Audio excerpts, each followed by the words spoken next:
In our Super Bowl Spotlight 60, we welcome one of the best receivers in the history of the game, who is a Hall of Famer and a former Seattle Seahawk. It is Mr. Steve Largent, a guy who was my teammate. Steve, how are you doing today, Steve?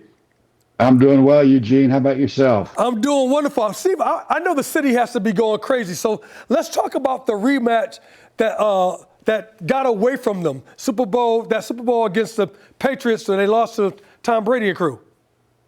But wait a second. I want to ask you a question first. Okay, go ahead. What happened to your hair? It's all gone. All gone. My hair's all gone for covering people like you. Indeed. But Steve, what is it like down in Seattle right now? The atmosphere in Seattle. You know the 12s are going crazy.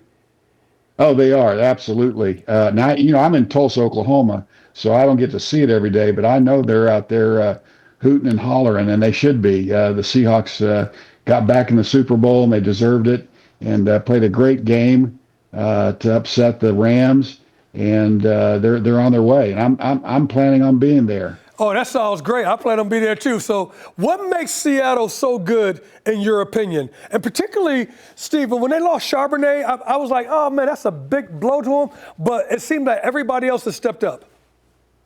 Yeah, I think that's right. I think that they're a team that really plays together, and they've got an excellent defense, and that's really where it starts in the NFL. Is you have good defense, then good pass coverage and run support and that kind of stuff. Then you can win in the NFL. Because it all starts on the defensive side of the ball. But they've got a good offense too. They've got an experienced quarterback and some really good receivers and some guys that can run it too. So they can beat you in any number of ways. So I was really surprised that in the conference championship game, Jackson Smith and Jigba, I was surprised that he wasn't double teamed. He seemed to be ubiquitous. He was all over the field catching balls. He caught about 10 passes, but he seemed to be absolutely everywhere. And I thought for a fact that, man, should they be double teaming this guy? And they never did. Well, they actually have about 3 excellent receivers and 2 really good tight ends. So it's hard for them to, double up on one guy. Because they've got so many other talented guys that can catch the ball and run with it and pick up first downs. Yeah, exactly. And some of those guys come to name, Walker and Cooper Kupp, outstanding. Yeah. So, Steve, I want to go ahead and when you think about this game defensively, what will it take for Seattle to stop a Drake May, a Stevenson? They got some really good talent, a Diggs. They got some really good talent on the other side of the ball. What will it take for that defense to stop the Patriots?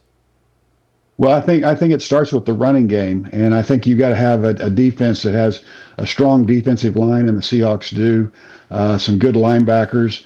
But you got to stop the running game, and you can't let them be getting 5 and 10 yards at a clip. But they got to stop the running game and then force him to throw the ball and try to put it force the quarterback into putting the ball into positions that they've got people. So if they can get some turnovers from Drake May, and he's a good quarterback too. I really like him. He's a young guy, but man, he can throw it, and he really has some leadership ability too. But they've got to. The Seahawks, in order to win, are going to have to stop the running game because they'll run it all day. They don't have to throw it, but they can run it and they can throw it too. But anyway, they're going to have to stop the running game first. And I think if you do that, then you can put them in a position that they like less. Less. Well, Coach Tony Dungy said the exact same thing. He said it's going to be predicated upon that running game. See, before I let you go and we get to the last question, any prediction that you may, I know I'm partial because I played with Seattle. I get it. So, but any prediction as you look at this game of 2 quality teams indeed with the Patriots and the Seattle Seahawks? Well, the only thing I would say is that, they both have sort of inexperienced coaches. They're in their first or second or third year. And so I think that a lot will be predicated on the game plans that those coaches put before the players.